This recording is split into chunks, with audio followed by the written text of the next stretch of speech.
100. Oh, whew, nice warm-up set. Hey, chin-ups, lat pull-downs. Had a great discussion with one of my students this morning. What is the best grip when you do a chin-up or a lat pull-down? Well, that's a very good question. Let's have a look at this from an anatomical point of view.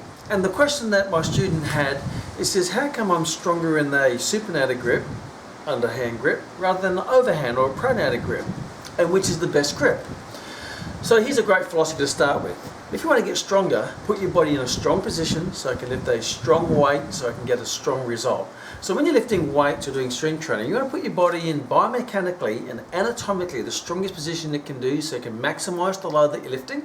If you're maximizing the load, then you're maximizing the force that's generated by the muscles to overcome that load. Therefore, you're going to be maximizing the motor unit recruitment, muscle activation and muscular tension to give you the result. So when you do a lat pull down or a chin up, what muscle fatigues first? And obviously we have all the prime movers and the assistant movers. And obviously when you do a lat pull down, you've got shoulder extension, elbow flexion. So what extends the shoulder? You've got latissimus dorsi and deltoid are the main two. You have other little ones involved, such as long headed tricep.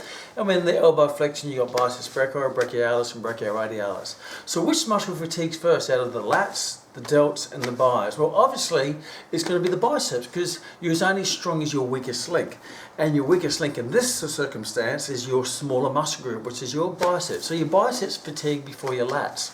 So now you want to put your biceps in the strongest position. So what is a stronger position? If I'm doing a bicep curl, is it stronger in a supinated grip or a pronated grip? And yes, it's stronger in a supinated grip and weaker in a pronated grip. Why?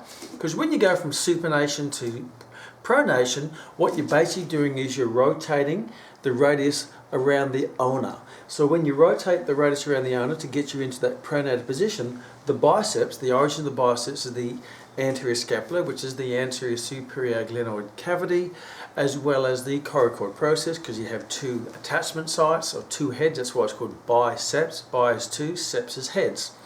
And the insertion is on the radial tuberosity, which is the anterior proximal radius, which is here.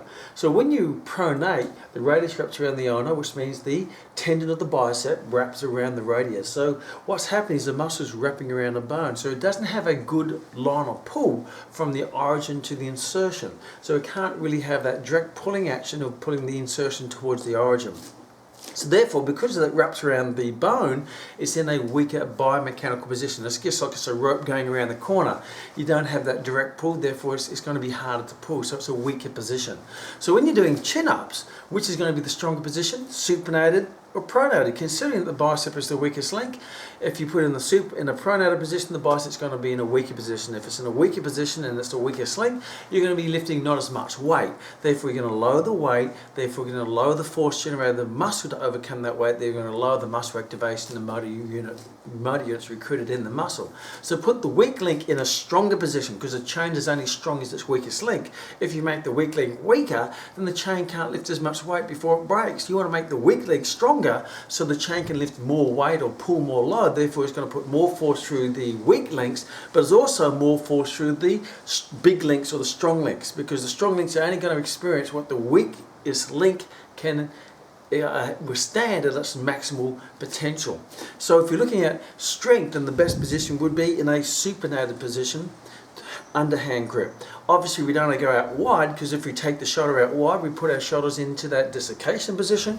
It's a weaker position out here, plus you also are putting a greater potential for impingement by impinging the supraspinatus tendon between the head of the humerus and the acromion process. So this is more impingement position, it's weaker, plus also the lats, when you go out wide, the lats shorten because the latissimus dorsi isn't an adductor. So if you start in more of an adducted position, then the lats are going to be shortened like an elastic band. The elastic band is slightly shortened, it can't generate as much tension. So the muscles are already in a weak position, the hands in a weak position, the biceps are in a weak position, it's in an unstable position of dislocation, and it's also in a position of impingement in the shoulder joint. So lots of things against the wide, and unless you're training specifically for wide grip mountain climbing, then maybe you can justify it.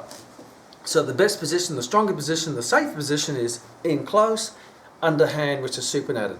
Now you may want to vary that. You may be individual circumstances where you may say, well, the person is a rock climber, so you may want to develop strength in the pronated position. So you may do more chin-ups or lat pull-downs this way because it's more specific to that activity or that sport, if that's justifiable. And you may also vary the grip depending on, for example, when I do a supinated, I tend to do more neutral grip because I've got bicep tendonitis as well as medial epicondylitis, or people call golfer's elbow, in my right hand, in my right elbow. Therefore this grip puts a little bit of strain on that medial epicondylitis.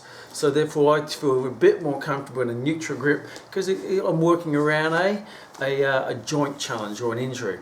So there are some considerations to take into account when you're deciding what grip to use when you do a lat pull down or a chin up, and that would be no cow poo.